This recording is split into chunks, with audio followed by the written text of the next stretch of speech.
لیکن یہ حضرات جو مثال لے کے آتے ہیں وہ کہتے ہیں کہ جن کتابوں کا آپ نے نام لیا تو ان کو تو بہرحال تسلیم کرتے ہیں.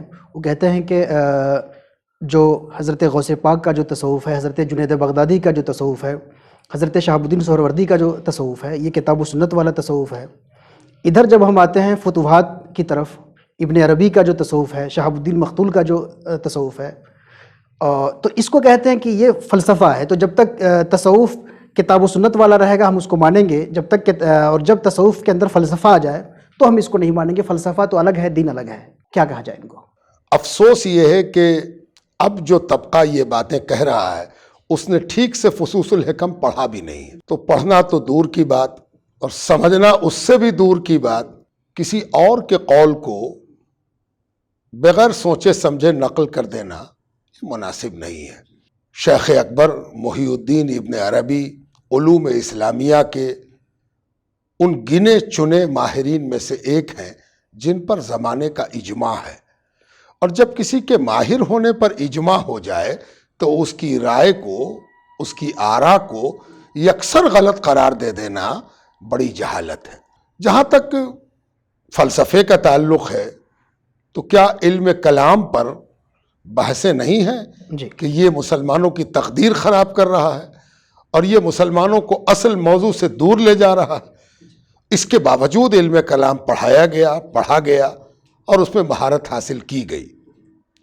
اس لیے کسی چیز کے بارے میں بائسڈ نظریہ رکھنا، منفی رخ اختیار کرنا، یہ اچھی بات نہیں ہے. ماہرین کی آراء سے آپ علمی طور پر اختلاف کر سکتے ہیں. کس صوفی نے کہا ہے کہ جو فصوص الحکم نہ مانے وہ صوفی نہیں ہے؟ صحیح. جو چیز سمجھداری کی انتہا تک پہنچنے پر سمجھ میں آتی ہے، بھلا اس کو لازمی کیسے قرار دیا جا سکتا ہے؟ صوفیہ کے ہاں بعض باتیں قال سے تعلق رکھتی ہیں، بعض باتیں حال سے تعلق رکھتی ہیں. قال کرنے سے سمجھ میں آتا ہے، تو حال صرف قال کرنے سے کیسے سمجھ میں آ جائے؟ کیا بات ہے. تو حال تو بیتی ہوئی چیزوں کا نام ہے. واہ. تو بیتی ہوئی چیزوں کو جب تک کوئی بتا نہ لے کیسے سمجھ میں آ جائے؟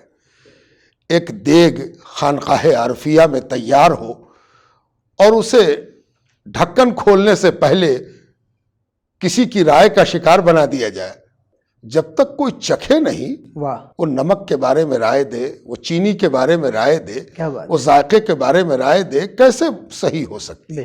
پہلے وہ چکھے، کچھ حال اس پر بھی طاری ہو، کچھ حال اس پر بھی بیتے، تب پھر وہ بتائے کہ حال کیا ہے اور حال کیسا ہے. جو باتیں حال کی ہیں وہ قال میں ممکن ہے کہ صحیح و درست معلوم نہ ہو، تو آپ اس سے پرہیز کیجئے. فصوص الحکم آج خانقاہوں میں اس طرح پریکٹس میں نہیں ہے کہ اس کو سیدھے ہدف اور نشانہ بنایا جائے. اسی لیے جو لوگ یہ باتیں کہتے ہیں وہ منفی رخ رکھتے ہیں، انہیں اور پڑھنا چاہیے. اللہ ان کو اس حال میں مبتلا کرے تاکہ کسی کے حال کا ہے سمجھ میں آ سکے.